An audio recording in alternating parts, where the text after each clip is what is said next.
مردمی ما بهاد مردمی خوبه، نه که یک خاراکتر یک فعل دارن که اگر محصولات به نرخ ارزان بتیشه، اگر که محصولات با یک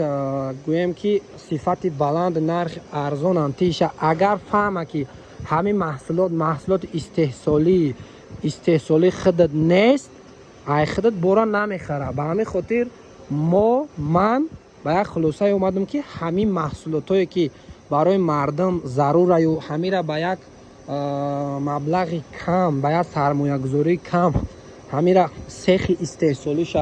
کشوده میشوه، ما همین را به راه موندگیم. مثلا ما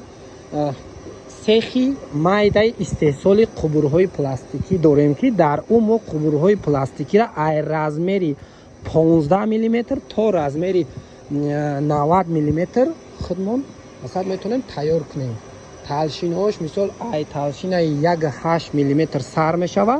تا تلشینهای 5-6 میلیمتر تیار